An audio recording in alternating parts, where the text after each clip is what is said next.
tired, you're poor, your huddled masses yearning to breathe free, the wretched refuge of your teeming shore, send these, the homeless, tempest toast to me. I lift my lamp beside the golden door.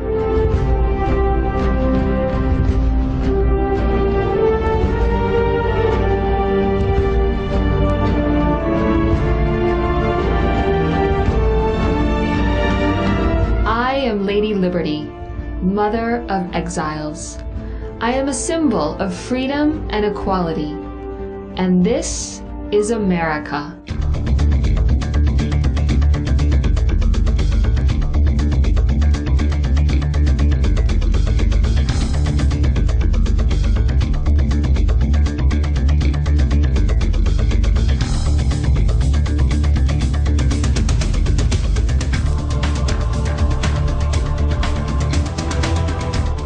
The land of opportunities, a nation of immigrants.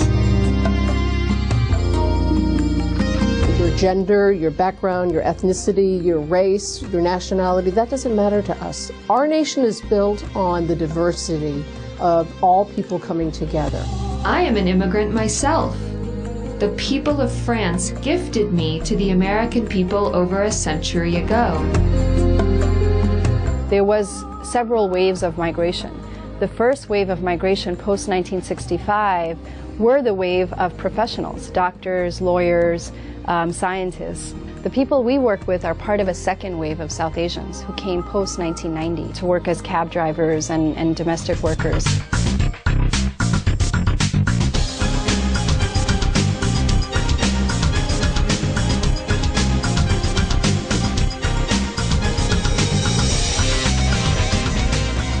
Immigrants come to the U.S. for various reasons. Persecution, problems with the government or tribal conflicts in other parts of the world. People who are coming here come from the so-called underdeveloped countries or developing countries. So the primary reason why they come here is really economics. I know at home you faced poverty, oppression, curbs on your freedom, little access to education and healthcare. But here you find different problems awaiting you as soon as you cross this golden door.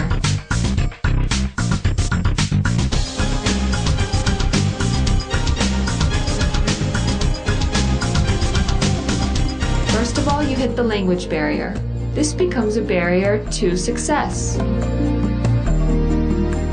We are lucky in the sense that the Filipinos have the American educational system, so we are taught in English. But my co-fellows in the scholarship program had to come here 2 months ahead of time. They are taking up English lessons, we have had exams, and some of them still did not pass. But then they find ways to overcome these problems. And there are people within immigrant communities who help.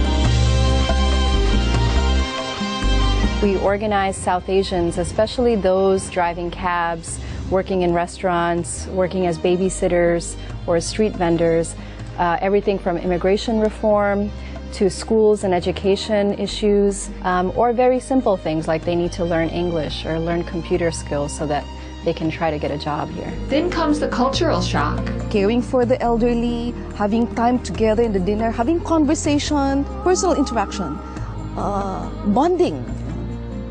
That's part of the culture we have, which I miss because it's somewhat lacking here. It is unthinkable for immigrants from some countries to leave children at daycare centers. Putting elderly relatives in nursing homes is also unimaginable for them. In many immigrant families, it would be inconceivable to put an older person into a home. That's a big adjustment, and many immigrants don't make that adjustment. They find a way to keep the parent in the home and be sure they're taking care of them. We take care of our elders until, they die. Immigrants worry about the morals of their children, and parents try to keep children in touch with their religion and language.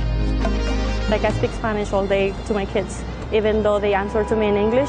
At least I understand that they are speaking the language, and if that need be, they'll be able to communicate within our language. Parents, they'll try to instill their teachings to their kids all the time. It's home. the value, the teaching, the preservation of your culture starts at home. Today, you can become an immigrant in many ways. There are two main routes, employment-based and family-based. But it does not take you too long to first become a permanent resident and then a citizen of the United States. The greatest gift that the United States can give to anybody is to naturalize them as a citizen. Naturalizing somebody who's been in this country, who wants to continue to stay in this country, they've been here at least 5 years, as a legal permanent resident. You're required to take a simple test to become a national of the United States. The test that we have up on our website, we give all the questions and answers. It talks about our background, our history, the history of the United States, our form of government.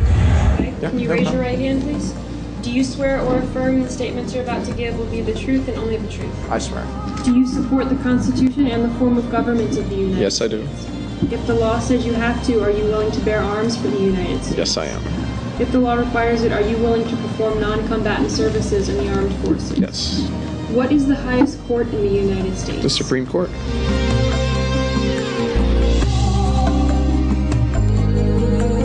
Well, that's it for right now. Thank you very much. Congratulations. Children are not required to take this test, but becoming a U.S. national is an emotional event for them as well. I'm holding my citizenship certificate and the flag they gave me. I got a certificate for being an American citizen.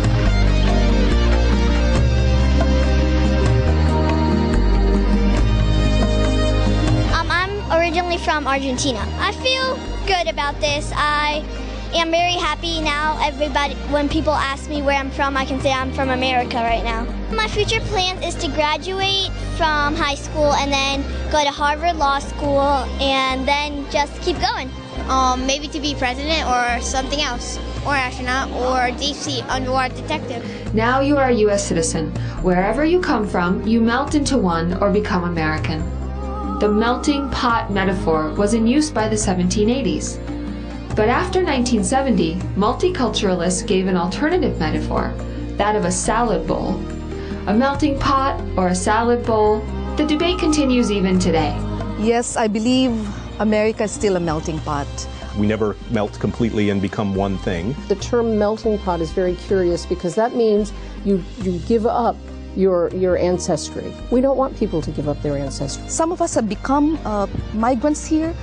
My in-laws have been born here, so they're U.S. citizens. They have intermarried Americans, other nationalities. And in a way, you know, that socioeconomic divide, those cultural differences, everything just seemed to have become homogeneous. America invites people from all over the country to become a part of our nation's fabric. We are a nation of immigrants. We are a beacon of hope and opportunity for the world. I think there's no more beautiful reminder than what we saw today. I don't think America is so much of a melting pot, more of a nation with many different cultures and people from around the world who are struggling to understand each other. Immigrants pass through many phases. The decision to move here, the process of preparation, the arrival in the U.S., and the beginning of a new life. Then comes the adjustment period. Integration or assimilation takes a long time, and in some cases, never happens.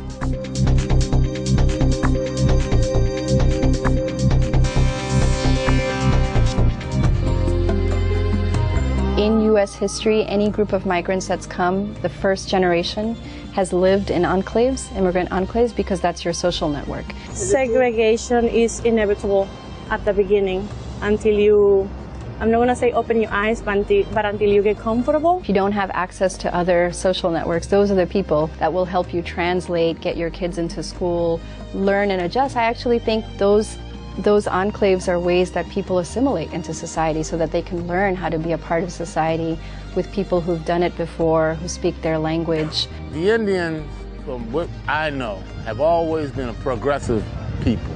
And I know that they pretty much keep to themselves, I know that. And, you know, when it comes to their marriages and whatnot, they marriage within their own culture. The Israelites did the same thing, and that was different. They very seldom married outside of their culture. Some people don't choose to be completely assimilated. They want to have both cultures. or in some cases of mixed marriages, they might have 3 cultures or 4. And this is the right place for diverse cultures. I would rather prefer this, which is possible in America more than anywhere else. Yes, this is happening now. And let me introduce you to my son from Pakistan and my daughter from Bosnia. They have made me really proud. Let's hear how Aziz and Zainab achieved this and how they are doing.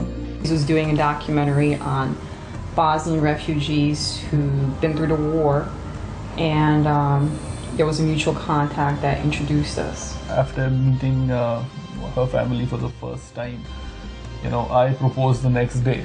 But the interesting thing was that they did not have any objection. In fact, when we got married, our wedding happened simultaneously in 3 different continents. There were celebrations in America.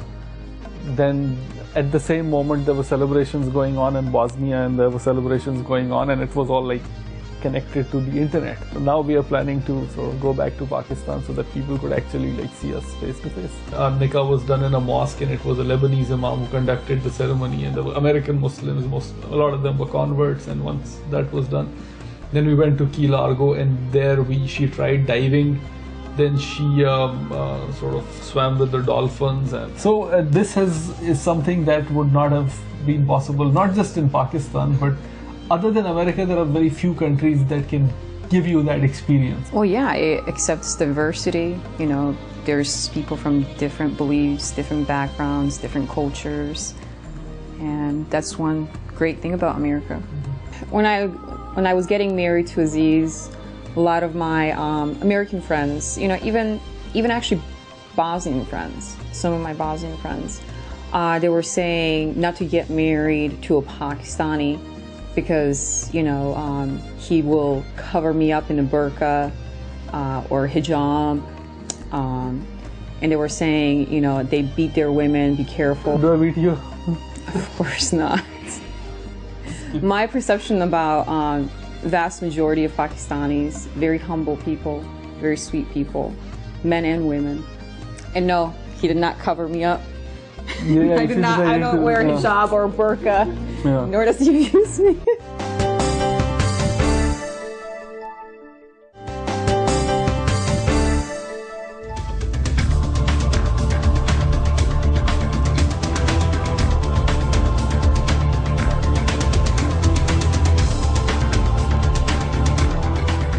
It is debated whether it's good or bad to keep your separate identity as Pakistani, Indian, Mexican, or Chinese. I think it is natural to maintain good relationship between both cultures. So it is personal views and personal choice, and consequently I enjoy being in both cultures, and I do that quite often. Sometimes immigrants create a new hybrid identity as they interact with the rest of the nation. Some elements are kept, some vanish, others become part of American culture. I don't think assimilation, for me, is the best advice. It's very uniform if everyone was the same. On the contrary, what I like it about here is that during the day you can see 10 different cultures, and that's more interesting and more rich than only one. In a sense, I would say that most ethnic people like myself would like to retain a part of our culture even when we're here, because there's always the possibility that we are going back home. I don't think it's a matter of we don't like, but we try to preserve a little bit of that culture so that when we go back, it's not such a big adjustment. Yes, there are some immigrants who may still want to go back despite living here for decades, but it's different for the second generation. That is particularly true to those who were born in another country. Before coming here, they already have established their roots in their native country. So the tendency is for them to look back. But for those who were born here or who came here when they were basically infants, I don't think they want to go anywhere else. It is for the first generation to think and rethink about the crisis of identity. The second and third generations will become American anyway. Absolutely. The second generation, it is a different story. The first country is part of history. It is part of nostalgia, but definitely depending upon how they are raised in the home, they should be proud of their origin, but in the meantime, their future is here. I may be a Filipino-American, but they are American Filipinos. First, as Americans, but not as a Filipinos, or for that matter, American Pakistanis. Immigrants have great expectations from their second generation. This puts a lot of pressure on them. But despite this, the second generation fares much better than the first.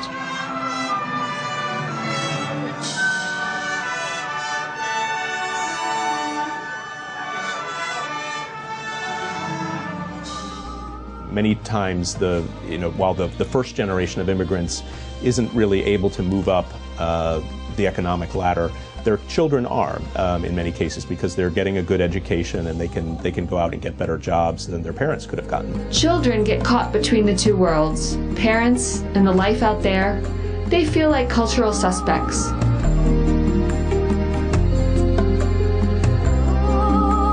You hear about information like girlfriends, you know, people ask you, do you have a girlfriend or not? And if you tell them, I can't have one because my parents said so, they'll laugh at you, you know? So there's a lot of things like, you know, arranged marriages, people you communicate with, you know, things you do, like going out, drinking, or if you can't drink, you know, people ask you all sorts of questions all the time. So there is a big culture conflict here when you're growing up here. I mean, I've been through it, I've seen it. Second generation youth display two faces, one for their immigrant parents and the other for public places. They can switch between these identities and live two lives. And one thing you always have to do is try to keep certain things so it doesn't hurt your parents, you know, out of respect. Let's say cigarettes. I smoke cigarette, but I will never do it in front of my parents because of respect. Others will get, you know, that culture clash, what I can best describe it as, where they think they're American, but in skin, they're brown or black or whatever it is, and they still have to like maintain a value. As soon as they get home, oh, I drank today. I can't be in front of my parents, or, you know, who cares? It depends on how they grew up. I have seen 3 generations living under one roof: children, parents, and grandparents. Each one of them behaves differently towards various aspects of American culture. This sometimes creates tensions within families. The adults or the older generation in an immigrant family recognize that tension. They want their children to succeed in this culture. They want them to excel, to get good jobs, to become prosperous. And to do that, you have to assimilate to some extent. I mean, you can't completely maintain your old culture and really have a huge success in this country. On the other hand, they don't want them to assimilate so far to the extent that they lose their cultural traditions or their religious traditions. And I think for the younger people in immigrant families, this is always a tension, and they have to navigate that tension. We hear it from the perspective of the children and from the perspective of the parents. And one of the things that we say is a best way to resolve these tensions is for real communication between the parent and the child. The huge ethnic variety in America is not seen anywhere else in the world. In New York City, 170 languages are spoken, and over 100 different countries are represented. But despite being so diverse and so different, we are still one nation, aren't we? Yes.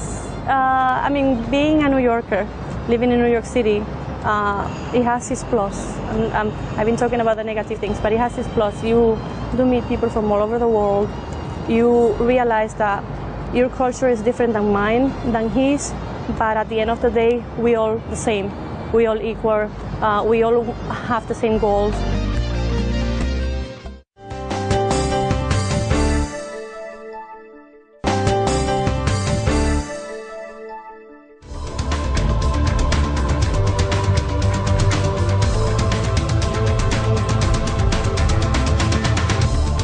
And then came a day when the enemy struck at the heart and soul of this great nation. I could never imagine that my symbolic brothers would be torn down and thousands of innocent lives lost. It was beyond my imagination that human beings could nurture such hatred against fellow human beings. Well, of course. That was an atrocity. That was like infamous, just like Pearl Harbor. But me, I don't know. Can I point a finger at them? I don't know. I don't know who did it. I know who was accused of doing it. The aftermath of 9/11 was equally devastating. There were 700 hate crimes in 3 weeks after this tragedy. Those who had come to me for economic fear started fearing for their lives. I held my head in shame to see this happen. We saw huge amounts of discrimination, not just by everyday people in New York and the US, neighbors, landlords, co-workers, but also by law enforcement, police officers, FBI agents, government workers. If you go to a hospital, people started looking at you differently, thinking if you're a Muslim or not, thinking all kinds of, making assumptions about you. And so people were really afraid. For the first few months, a lot of our members, people in the Muslim community, they didn't want to leave their homes. They didn't want to go to work. They didn't want to send their children to school. There were a lot of incidents where young girls' hijabs were pulled off. People were called all kinds of names, racial slurs. I believe many immigrants have had painful experiences ranging from a moment of humiliation to outright violence. Especially after 9/11, being brown, people judge you, calling you names like terrorist or whatever it is. Just because you have a Muslim name, they'll discriminate you. You know? And it happens not just with me. I've seen my boss, who's a Hindu, he's South African, but of Indian descent, being treated like a terrorist when he doesn't even know the religion. That was discrimination against me, and I'm not even Muslim. I mean, I experienced some harassment after 9/11 fairly continually. I got pulled over driving my vehicle. In the year after 9/11, I got pulled over 23 times for next to no violations whatsoever. Just gotten pulled over to get checked. Well, I did have a beard at the time, and people said I did look whatever that looks like. I don't even really know what that looks like. I have experienced it myself. I've seen it. I have lived in a non-black community for some time, and I do see it. Yes, there's discrimination everywhere for no reason, but there is. Others argue this is a universal phenomenon, and prejudices exist in all communities. I remember a quote from Socrates. It says, "If you want to speak with me, define your terms." So I don't know what discrimination really means to you. You could, for example, try to prefer your own people, your friend, as against somebody belonging to a different ethnic group. If you call that discrimination, so be it. In a way, we are also biased. Like my family would not, would not take in a white man to the family, because they also have prejudices and misconceptions about the culture. You're always going to have your biased people, always. I don't care what culture you're in. There's always going to be a culture that thinks theirs is a number one. And then there's going to be others that can compromise with others. That's such as life. But everything is not bad. One thing that I am really proud of is what I stand for: freedom and equality. September 11th, the life is more tough for Muslim people especially. But in general, still have more chance to find a job than any other country in the world. And to prove it for you, with all racial issue we have somebody making adhan right now next to the White House. You will never see that in any Muslim country, next to their president or king. You hear the adhan next to their palace.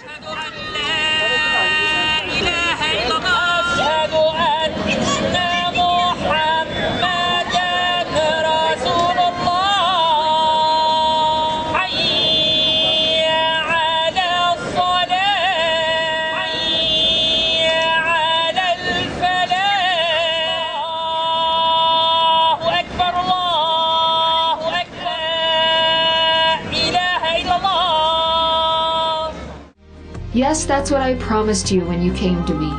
You are free to say and do whatever you want in America. Being here in America, which is also the reason why people come over all the time, is that you have certain freedom to act certain way, to behave certain way, not to be judged.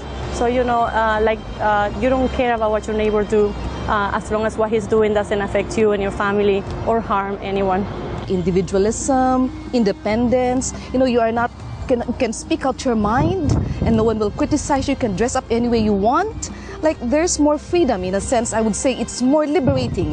It has liberated me in so many ways compared to what I am expected to be and to how I should look, how I should act as in my country. When I look at the daily routines of my children, I see a paradox. You may be free to do whatever you want, but who has the time for that?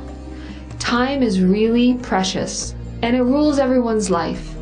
People work on very tight schedules. Well, it is different. It's not the same because here it's more faster, and back home it's just it's easy. But still, now I think the track is backing up on even Morocco or Pakistan or any other Muslim country, that they are catching up on the American style of living.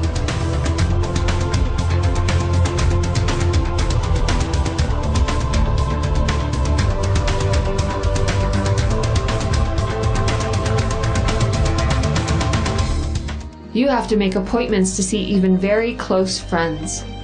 Some immigrants do more than one job.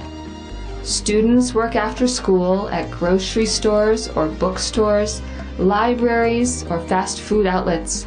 There are people who work 7 days a week.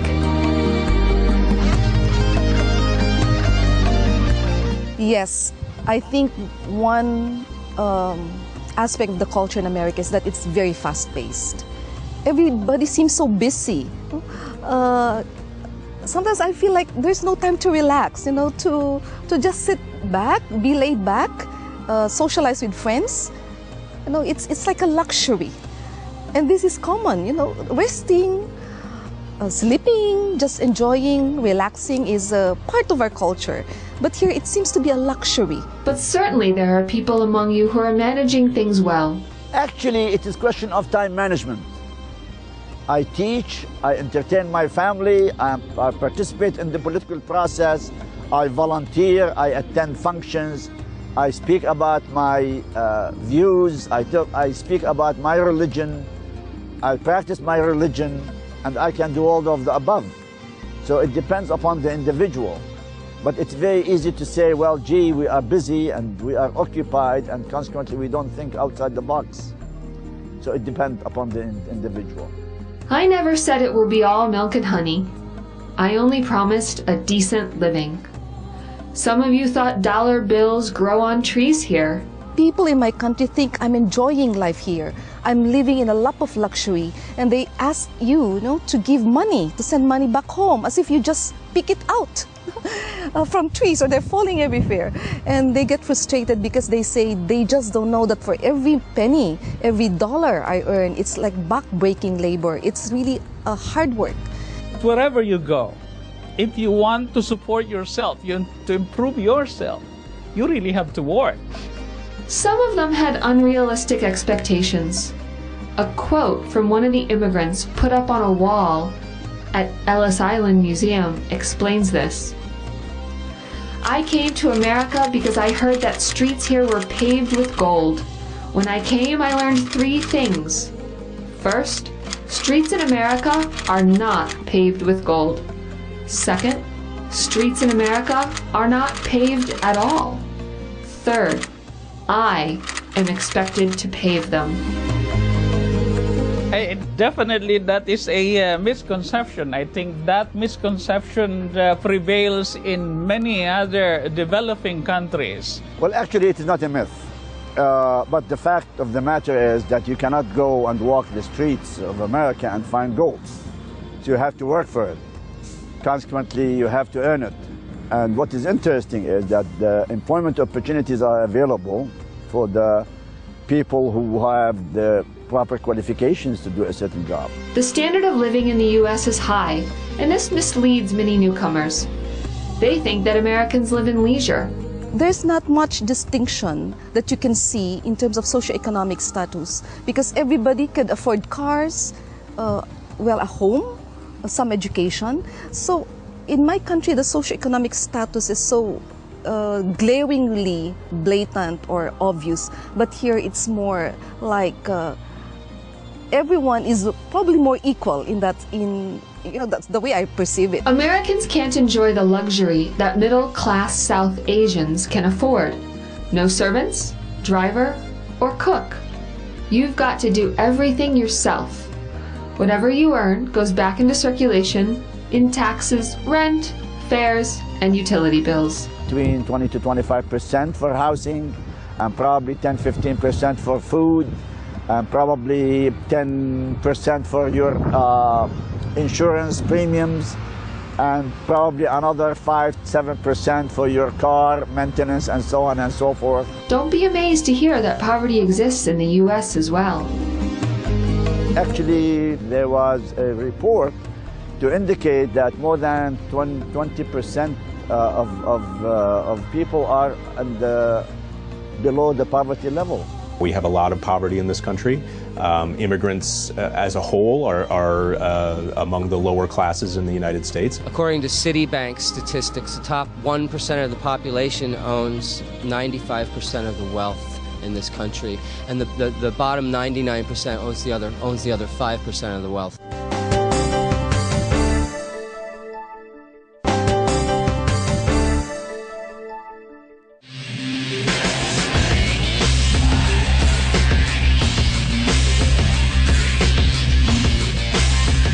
I know people who are struggling to have their family with them, but can't do so because of financial problems. Children are born to brothers and sisters in their home countries, but they are not sure when they will be able to see these new additions to their family. But still, no one wants to go back. I think that has to do with the value of the American dollar and the American dream. People already gave up so much to come here. They already haven't seen their families for years. It's a sense of, if you're going to go back home, it's a sense of failure. So people feel a huge pressure to make it here, to succeed, at least to send, even for our members, sending the small amounts of money means a lot to their families back home. I invited huddled masses from the world. The purpose was to take them out of that condition. But I know there are people living huddled up in small rooms, sharing beds and bills. Yes, most of them are undocumented immigrants. There are over 14 million people who are undocumented, don't have legal status. South Asians are a small percentage of this. It's largely Latinos who are undocumented. But this country has had no means of legalizing its workers in over 20 years, since 1986. Undocumented immigrants provide low-cost labor and valuable services. There are millions of them. The impact of losing this workforce would hurt business across the country. So the administration faces a dilemma. Costs will go up if undocumented immigrants are legalized. So you have a huge section of people, millions of people who are living, working here, often have the most hardest jobs, most exploitative jobs for the lowest pay, are paying their taxes, are part of the society, but they're not given any of the rights or privileges as other people in the society. And so a huge issue that we fight for is to pass a immigration reform or legalization so that these people can find a way to legalize. Immigrants saw a big change with the election of President Barack Obama as the first black president of America. Obama's election brought a lot of hope to many of us. Obviously to many Americans and many immigrant Americans as well, to South Asians and Muslims. Our membership was ecstatic. I'll be honest with you and direct. Today, our president's name is Barack Obama. He is a man of color. That's a big change and a step towards the future for the United States of America. Yes, it is a big change. And no matter how tough life may be, I promise that if you work hard and have the determination, you can realize your dreams here, because it is a land of opportunity.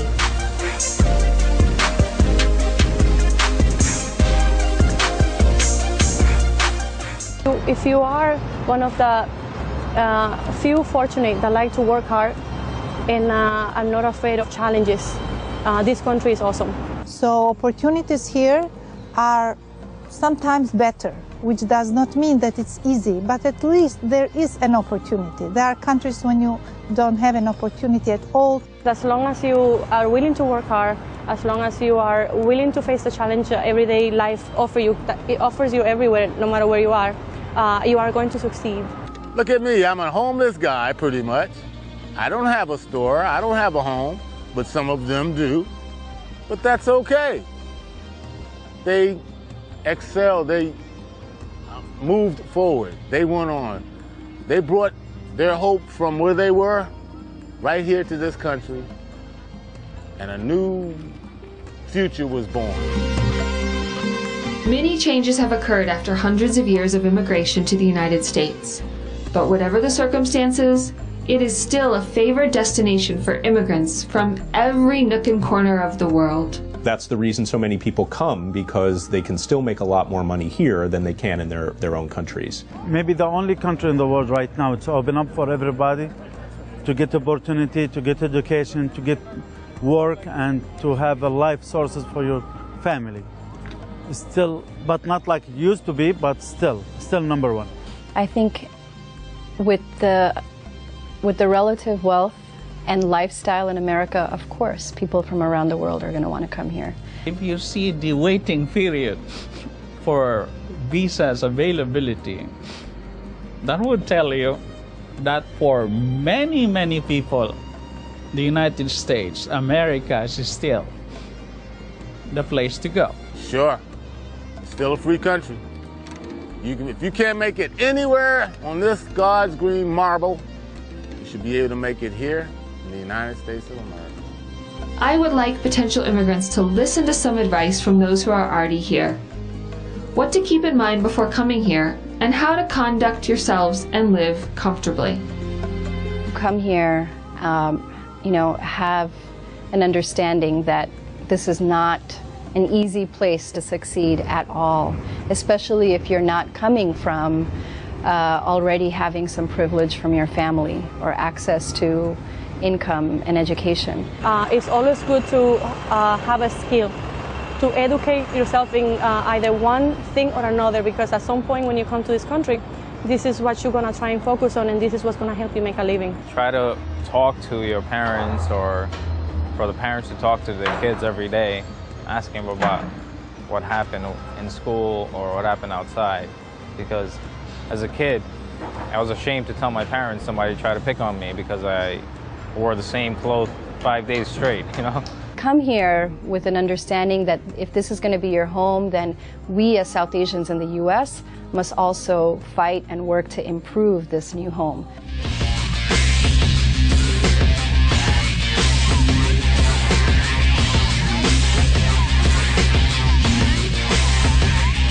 For centuries, America has invited people from all over the world. But there is an ongoing debate as to how many more immigrants should be allowed to enter America. It goes through cycles. Immigration becomes a hot issue over periods, and I think that's somewhat tied to the economy. When the economy is not so strong, people tend to react more strongly against immigrants because they think that people are coming here to take our jobs. So I think as the economy gets stronger, people will probably leave some of that anti-immigrant feeling behind. Anti-immigrant feelings. It's always ironic when a citizen of the United States complains about immigration. Except for those of pure Native American origin, everyone in this country is of immigration descent. Well, we as an American people come a long, long ways. And I'm a black man, so it hasn't always been easy. But this is America, one of the greatest countries in the world. Hoorah. I stand here as the world's most powerful symbol of hope. And as long as there is hope, nothing is impossible. Life in America. It's tough if you don't have any money. It's tough if you don't have any family. It's tough if you don't have any hope.